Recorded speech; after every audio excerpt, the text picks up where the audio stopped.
सभी बच्चों का स्वागत है बेटा एग्ज़ाम सीरीज़ के इस भाग में। इसमें हम हमारे चौथे पाठ इस्लाम का उदय और विस्तार को कवर करेंगे और इस भाग में हम 1 नंबर के और 8 नंबर के क्वेश्चंस को कवर करेंगे। 3 नंबर के क्वेश्चंस के लिए मैं एक और वीडियो अपलोड करूँगा। तो चलिए बेटा स्टार्ट करते हैं हम अपने एग्ज़ाम सीरीज़ के इस पार्ट को। पहला क्वेश्चन है, पैगंबर मोहम्मद के कबीले का नाम बताइए। बहुत आसान है, कुरैश कबीला था इनका। और पैगंबर मोहम्मद की मृत्यु के बाद उनका प्रतिनिधि क्या कहलाता था? वो कहलाता था बेटा खलीफा। पहले 4 खलीफाओं के बाद उमैयद वंश की स्थापना हुई। तो ये स्थापना किसने की थी? मुआविया ने। और बेटा 90 वर्ष तक लगभग इनका शासन चला था। अब्बासी क्रांति किस आंदोलन से आरंभ हुई? तो बेटा उमैयद वंश को उखाड़ फेंका था अब्बासियों ने और इस आंदोलन को नाम दिया गया था दवा। और उमैयदों एवं अब्बासियों की राजधानी कहाँ कहाँ थी? तो जब उमैयद बने तो इन्होंने अपनी राजधानी मदीना से शिफ्ट करके दमिश्क ले आए थे। जब अब्बासी हैं इन्होंने अपना आधिपत्य जमाया था अरब साम्राज्य पर, तो इन्होंने दमिश्क से हटाकर अपनी राजधानी को बगदाद में शिफ्ट कर लिया था। कितने धर्म युद्ध हुए और कब कब हुए?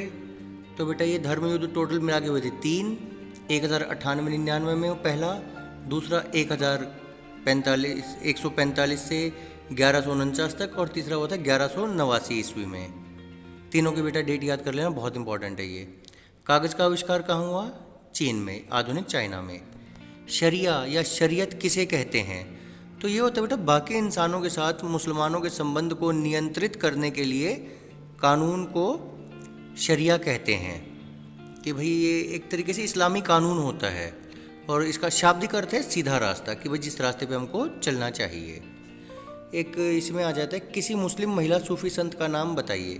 तो ये इनका नाम है बेटा राबिया और ये बसरा की रहने वाली थी। एक बढ़िया सा इंटरेस्टिंग सा क्वेश्चन है, कंजूसों के बारे में मन बहलाने वाले किस्से किस पुस्तक में वर्णित हैं? बेटा एक इस्लामी साम्राज्य के अंतर्गत एक बुक लिखी गई थी अल बुखाला। इसमें इस प्रकार के किस्से काफ़ी सारे दिए हुए हैं। बुक का नाम याद रख लो, अल बुखाला। उर्बेस्क क्या है? उर्बेस्क बेटा है हमारा ज्यामितीय एवं वनस्पति डिजाइन। इसको हम उर्बेस्क इसके लिए शब्द यूज करते हैं, ऑब्जेक्टिव टाइप में आ सकता है। नखलिस्तान में मरुस्थलीय महल किसने बनवाए? तो बेटा पहले समझें कि नखलिस्तान किसको बोलते हैं। ये होता है रेगिस्तान में हरे भरे स्थान को नखलिस्तान बोलते हैं। यहाँ पे पानी होता है और आसपास हरियाली होती है। तो इन जगहों पर उमैयदों ने महल बनवाए थे अपने और ऐशो आराम से रहते थे यहाँ पर।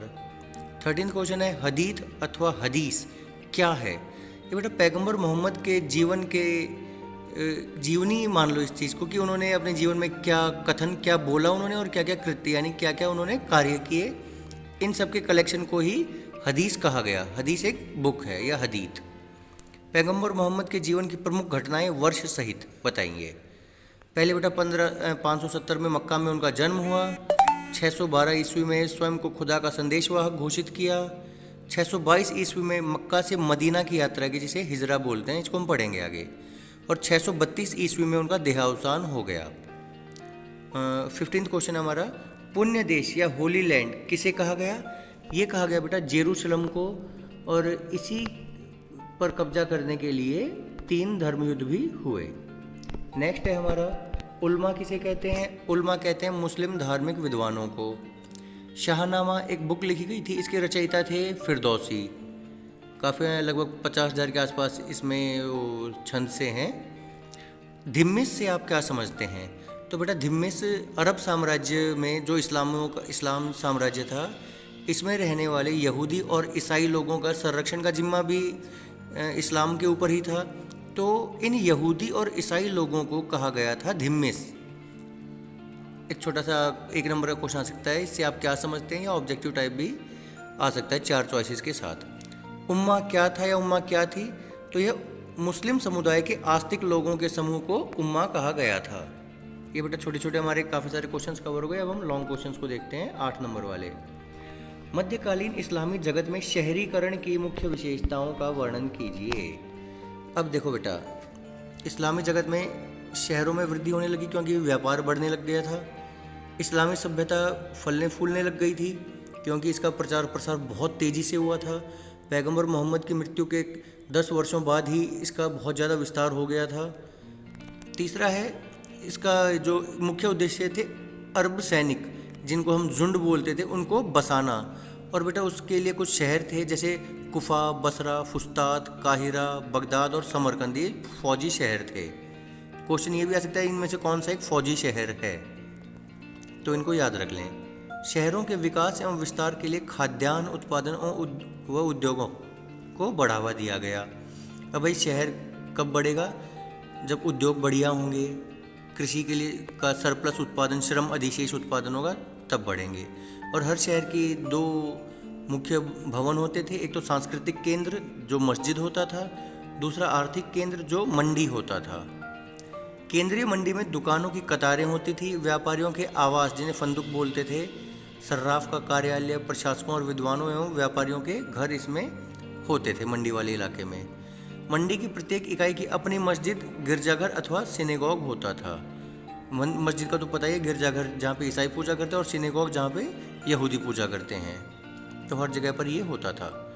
शहर के बाहरी इलाकों में गरीबों के मकान होते थे, फल सब्जी के बाजार होते थे, यानी कि जो गंदगी टाइप की चीज़ें होती थी वो शहर के बाहर रहती थी, और अंदर जो मुख्य व्यापारी वगैरह होते थे या शासक हो गया वो रहते थे। शहर की 4 दीवारी के बाहर कब्रिस्तान और सराय होती थी।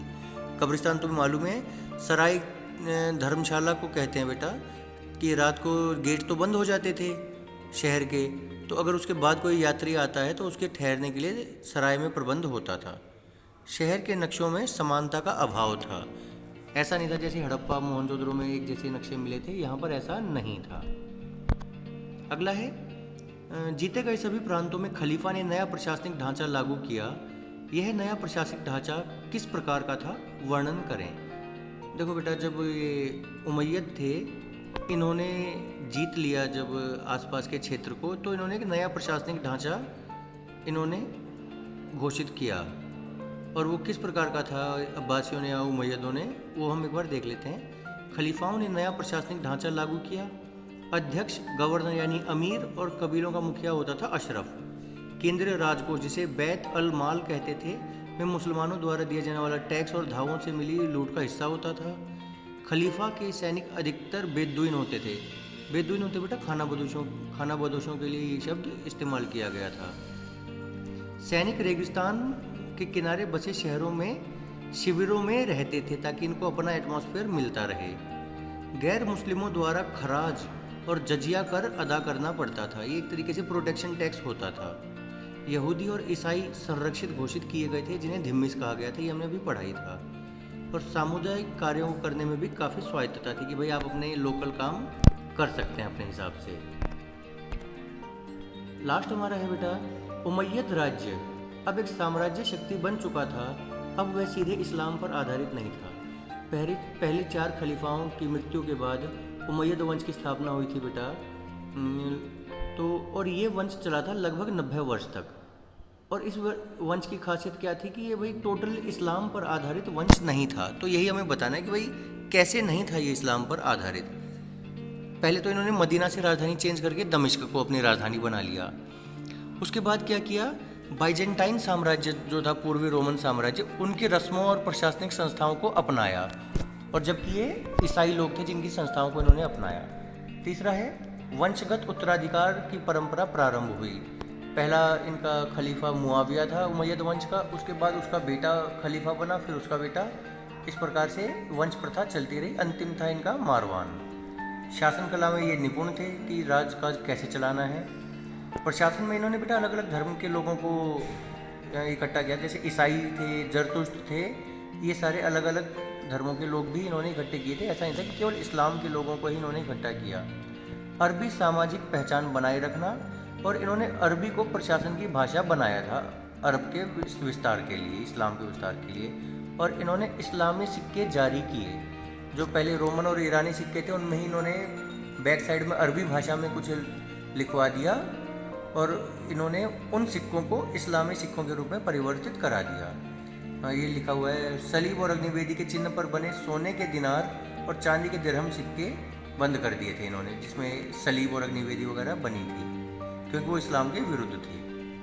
अब्द अल मलिक, ये हम आगे भी पढ़ेंगे इसके बारे में, कि अब्द अल मलिक के द्वारा जेरूसलम में डोम ऑफ रॉक बनवाया, जो कि इस्लामी वास्तुकला का पहला बड़ा नमूना था। तो बेटा ये हमारा पार्ट यहाँ पर पूरा हो गया है। एक बार इसको दोबारा सुन लेना, सारे बहुत इंपॉर्टेंट क्वेश्चंस हैं। अगर कर लोगे तो तुम्हारा जो मिड टर्म टेस्ट वगैरह होते हैं या फाइनल टेस्ट होंगे उसमें तुम्हें बहुत बेनिफिट होगा। आज के लिए इतना ही, थैंक यू।